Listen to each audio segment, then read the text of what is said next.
guys, and welcome back. This is ChosenArchitect, and today we're taking a look at the Minecraft mod Cyclic. And be sure to give some love and support the mod dev, Lothrazar. And let's go ahead and get on with the mod showcase. So what exactly is Cyclic? Well, it's a mod that strives to add tons of stuff that should technically be in Minecraft, or at least stuff that we wish was in Minecraft. It can do everything from adding ores to the nether and the end to doing things such as wireless fluid, energy, and item transportation. Yeah, this mod can do just about all of it.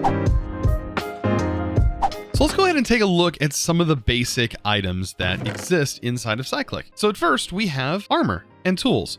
So the armor and tools here is actually really nice. What it does is diamond armor itself is actually reduced in its ability. So the emerald armor is now better than diamond. And then even better than this, we have crystallized obsidian. And this stuff is a bit more expensive to make, as this does require some in-game materials. So this is definitely what I would consider in-game cyclic armor, and it is very, very powerful. Considering when you pulled it up against diamond, I mean, this stuff is going to totally beat out diamond. Some other useful tools may be these cakes. We can actually eat these cakes. This is an inventory cake, and when I eat that, I now get this little button here that turns it into a crafting table. So now I can actually craft on the fly wherever I'm at. That is a handy feature. On top of that, we also have an inventory upgrade. If I eat this, we now unlock an extended inventory, and now we have even more inventory slots. And not only are these inventory slots, we can actually swap armor slots. We have 2 separate armor slots here. And then we also have these hotbar rows, which we can hit X, and we would be able to swap out our hotbars using this inventory. That's pretty sick. We get basically an entire double chest worth of storage on our own person. You may have noticed these scythes that are inside of my inventory, and each one of these scythes do different things. This one can chop areas of weeds and flowers. This one can harvest and replant, and this one is massive leaf removal. So this one will work great for removing all of the grass. This one will work great for harvesting crops. And if you noticed, this is a very special seed. We'll talk about that in a second. And this one will remove leaves, and it just removes them. Doesn't give it to you, but fully removes it. So if you noticed these magical beans here, yes, this is a plant that is added from Cyclic as well. And it does grant you a lot of vanilla, like dyes, flowers, and all kinds of stuff. And all of this stuff can be changed inside the config. So if you're a pack developer, you could technically have these seeds do just about whatever you want, and it can spawn them in. By default, it usually tends to give you vanilla-based items. It can even give you diamonds. So it is a very nice crop to have running, and you can eventually set it up to be automated with the mod itself, which is super handy. Cyclic has many fun tools to offer, and just a couple of them I'm going to take a look at right here. So we have a few different items in my inventory. This one right here will take flowing water and will convert it into solid blocks. So, for example, if this was broken here and we have flowing water, it can turn that flowing water into a solid water source, making those pools that you mess up fixed, which is really, really nice. Also, if you wanted to pick up a mob, you could use the inverted stirrups to pick a mob up and put it on your head. Yes, this mob is on my head. How are you doing, pig? Very, very nice to have you on my head. The block exchanger, this right here, the exchange scepter, can do things a little bit different. As you can see, we can punch the block to change its size and direction, or we can go with a single block. Whatever block is in your inventory can be exchanged with the item that you're looking at. So, for example, if I want this dry peat bog to be exchanged with dirt, I put the dirt in my inventory, and we swap it out. And vice versa. If I want to swap this out again, there you go. If a tree is ever too tall for you to shear, well, you can just throw your ender pearl shears at it and just go crazy and harvest the whole tree from a distance. Oh, I love this one. Another insanely useful tool is going to be the player launcher. The player launcher has some neat features. It can pull you and also push you. So right now it's set to forward, which means I should be pulled forward. And I get this slime effect, which makes you actually jump faster and run faster while jumping.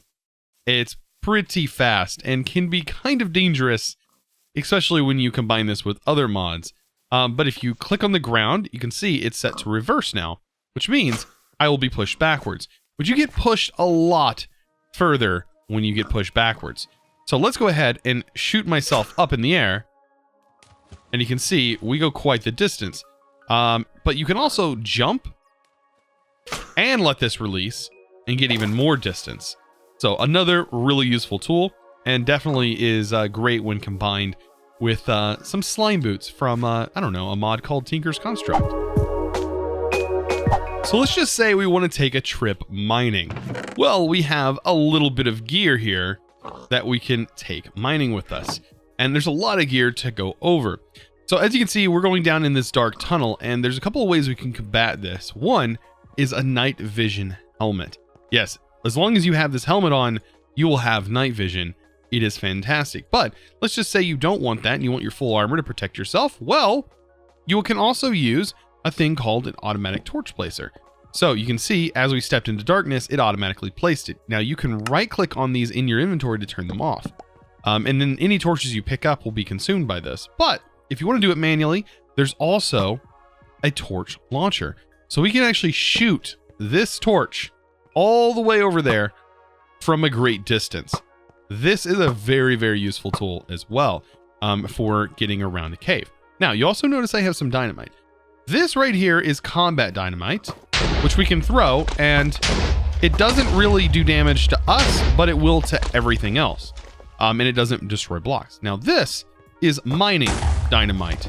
Yes, this does destroy things, but it leaves the blocks behind, which is kind of what you want, unless you get stuck inside of a block like this, which happens from time to time. Some other useful things, well, how about all of the other levels of dynamite? We have dynamite tier 1, which pretty lackluster, pretty small. Then we have dynamite tier 2, little bit better. That's actually doing something, right? And then we keep going up. That one was a little bit more dangerous. Yeah, that one hurt a little bit. Back up. How about that? Yeah, that still hurt. We can take it up even further, and yeah.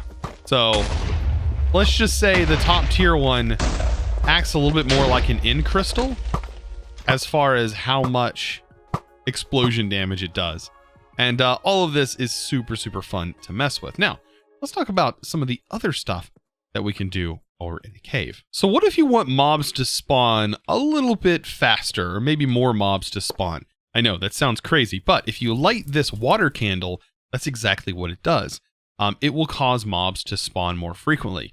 And sometimes that's a useful thing. Now, to protect yourself, of course, you can use a slingshot to protect yourself from mobs. But what if you're looking for something very particular? I don't know, maybe a mob spawner, or you're looking for a cave.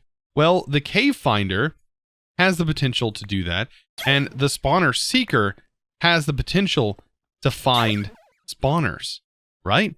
And what do you do once you've found a spawner? Well, you probably want to pick that spawner up and take it with you. And there's also a way to do that. So after we've located the spawner, let's take a look. As you can see, cyclic stuff does also spawn in chests. So if you want to find some cool things, you can find them here. I'm kind of waiting for this mob to spawn. Let me go ahead and remove some torches. This boomerang is really cool. Yes, that's exactly what it does. It confuses the mobs, spins them around, and allows you to do some damage to them while they're doing that, which is definitely hilarious. But it can also bring items to you, which is another use for this item. And you can see it just brought those items to me. All right, let's go ahead and torch this back up. And we'll get this area. By the way, the torch launcher also can knock mobs back, which is another hilarious feature. We can also pick up the mobs. So this is a Pokeball. As you can see, I was able to pick the mob up with the Monster Ball. And there we go. We have a mob stored inside this ball. Now, I was talking about picking up spawners, right? That's where this empty sack of holding is going to come in handy. We also have a storage bag, which allows you to store items in it. We also have an ender sack, which accesses our ender storage from anywhere. And the sack of holding lets us pick up blocks or chests that have data stored in them, and it will allow us to place it back into the world, just like so. So we can actually pick up a spawner by doing this, and we can take it wherever we want. To get ourselves out of this cave, well, we might as well use our Manok. This is a 3x3 mining machine that mines dirt and everything else. It is just an insane tool. It is very great, and is wonderful when you pair it with the automatic torch placement, as you can just keep mining and mining, and you don't have to worry about it. When I said it mines through dirt, it totally does. So like I said, it's a mining machine, and of course our torch is just going to be placed right behind us, and so we don't have to worry about mob spawning. It'd be great. So now that we've covered some of the basics of Cyclic, let's go ahead and dive into some more advanced features that this mod has to offer. And believe me, this is some of my favorite stuff to do with Cyclic. So this is going to be a little bit more advanced, and I'm going to try my best to explain this the best way possible. So what we can do with wireless transfer is we can set up a thing called a GPS, and we have nodes. So each one of these nodes can do different things. We can transfer energy, we can transfer fluids, and we can transfer items. And I'm going to be transferring water just to demonstrate, because there's not a great source of energy in this this mod. So let me go ahead and demonstrate. So if we have a source of water, for example, such as this right here, I can place down a fluid extraction cable, and when I remove this, this actually can pull water from the source, as if it's an infinite water source right here. I can have that transferred into a fluid transfer node in here, and you can see I can increase the transfer rate, right? And the water is built up in here. You can see there's slots for these individual GPS markers. Let's go ahead and locate a GPS marker, tell it where we want the water to go. I want it to go into this tank. So if I shift right click onto this, you can see it saved that location into this GPS marker. I can then open this up and place that GPS marker in there. And wouldn't you know it, fluid starts to build up into this tank, because this is now sending fluid over here.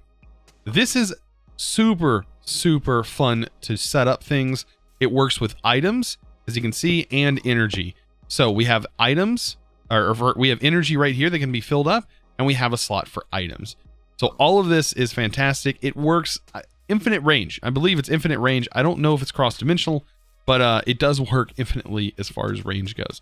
And it is absolutely amazing. So another great feature is, let's say your tool is looking a little bit grungy.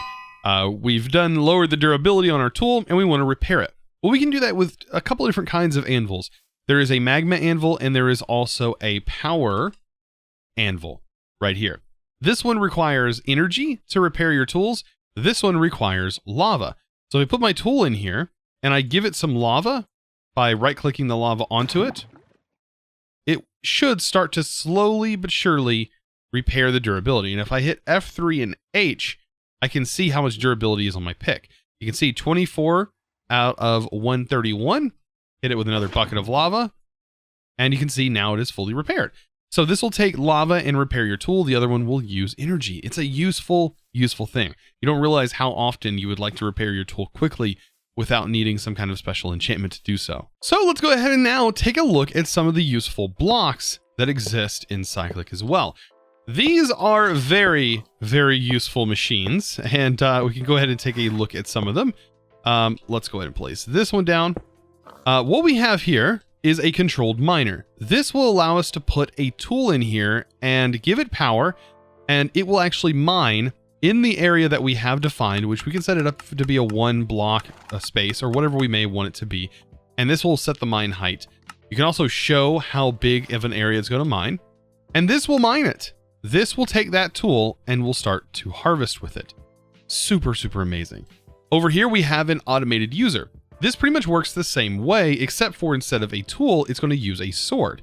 And basically you can set up how quickly you want the sword to be used or item to be used, set up the size and whether it's being used or it's going to be attacked. You can also change the vertical offset, which just changes what direction it's facing, whether it's looking down, looking up, or looking straight on. Right here, we have the uncrafting grinder. This basically is an uncrafter, and it literally does work as an uncrafter. It's pretty crazy, and usually is disabled in most mod packs as it is pretty broken. There's a lot of things you can throw in here that you can just uncraft, and yeah, that's it. It can be, yeah, pretty broken. Forester will harvest trees for you and plant the trees. I believe it will harvest them. It definitely plants the trees for you, and you can, of course, define the size. The item collector is a vacuum. It will collect items in a given range. The harvester will harvest your crops for you and replant them. But if this inventory does get full, it will start to spit them out on the ground. So you do want a way to definitely make sure to pick this up. This is usually the cause of a lot of servers we've had. This causes a lot of issues because of that simple fact.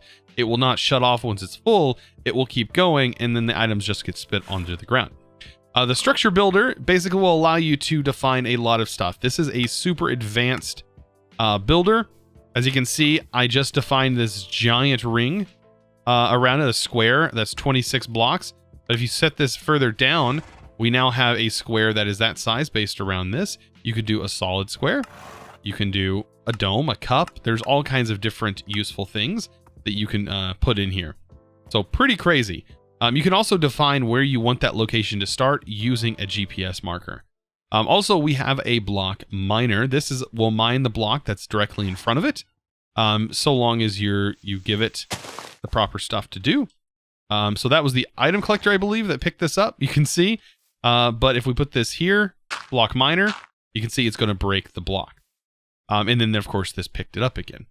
Over here, we have a block placer. If you place an item in here, it's going to place the block down. And then over here is a fire starter. And if you give it power, it will place fire directly on this right here. And you can define it with redstone.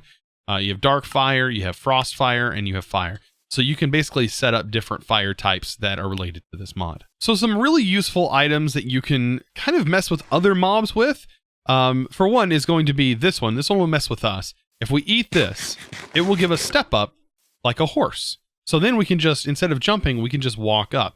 And it's not like auto jump. This is auto step up, which I actually prefer. I really like auto step up because it really does add. It feels like natural, just like a horse, as if you're walking around. But this right here, this infected carrot will do a couple of things. This one will turn your horse into a zombie horse. This one will change your horse's color. This one will upgrade its health. This one will increase the speed slightly. This one will increase the jump height. So yes, you can make an incredibly overpowered horse with this setup. This one will change the color, like it said, and this one will convert it into a zombie horse. And if you want to tame this zombie horse, you can, of course, there is another fruit or another vegetable that you can give to it that will allow you to tame it. And yeah, it's pretty crazy. I love some of this stuff. So last but not least on my item list is going to be the super overpowered items that exist in Cyclic. As you can see, I'm floating in midair. I am floating and I can drop down just like so. What is giving me that is going to be the wing charm. This charm right here, you can keep in your inventory, or if you had baubles enabled, you can put it in a bauble slot. This right here gives you the ability, or sorry, not this one, it's the air charm. The air charm is what's allowing me to fly. You can turn this off, and you can see I can just jump normally, but when you turn this on, when you jump, you basically, it's like putting a block underneath you, and you can then walk in the air. I mean, it's straight up, it's like flight, and then you hold shift, you can go down a block, or you can hold shift to just go straight down. It's pretty ridiculous. Now, what you've seen just activated there was the wing charm. The wing charm, if I turn this off, when I'm in the air and I jump down, the wing charm activates and I get slow fall, as you can see right here. And you can go quite the distance with slow fall. It is very handy and also pairs very, very well with that player launcher, by the way. Another thing we have is the speed charm. This allows us to go incredibly fast and run insanely fast. It's super, super useful in itself. So that's the speed charm, the wing charm. We have the fire charm. This will help us take less fire damage. So it says fire protection while carrying. The sailor charm increases boat speed while carrying. So if we're on a boat, we can go a lot faster in the water. And this one saves you from falling into the void, which is very nice in the end dimension.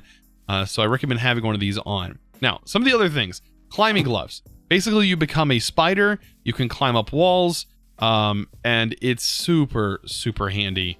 And you can also jump and scale the walls. It's very, very nice. It's a wonderful tool for that. Now, on to the last two very, very overpowered items. And I mean very overpowered. One is the glowing chorus fruit. This will give you a little bit of flight time. So I have now creative flight. Not slow fall. I think the thing is covered up. I think you get about 2 minutes of creative flight. Something like that, some small number.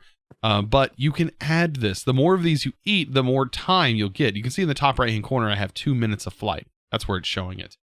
And yeah, the more chorus fruit you eat, more of this you eat, the longer that duration is going to go. Now, that's not the most overpowered item. You would think that would be, but honestly, this right here is the end-all be-all of super overpowered items.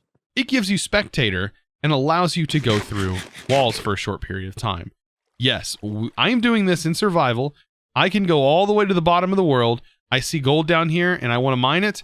I just wait for a second until it wears off. I get a slight bit of weakness and blindness, but I am here. I am actually underground and it takes me exactly where I want to go.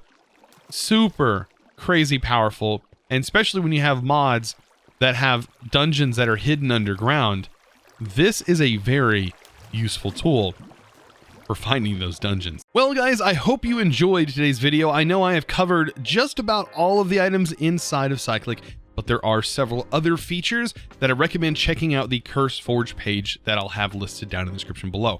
I would have covered them all, but of course I ended up getting an arrow in the knee. So I am going to have to end it here. Guys, I hope you enjoyed today's episode. Of course, if you did, be sure to click that subscribe button if you haven't already, and also give that beautiful like button a giant smash. And as always, guys, I will see you in the next episode or video. And as always, thanks for watching.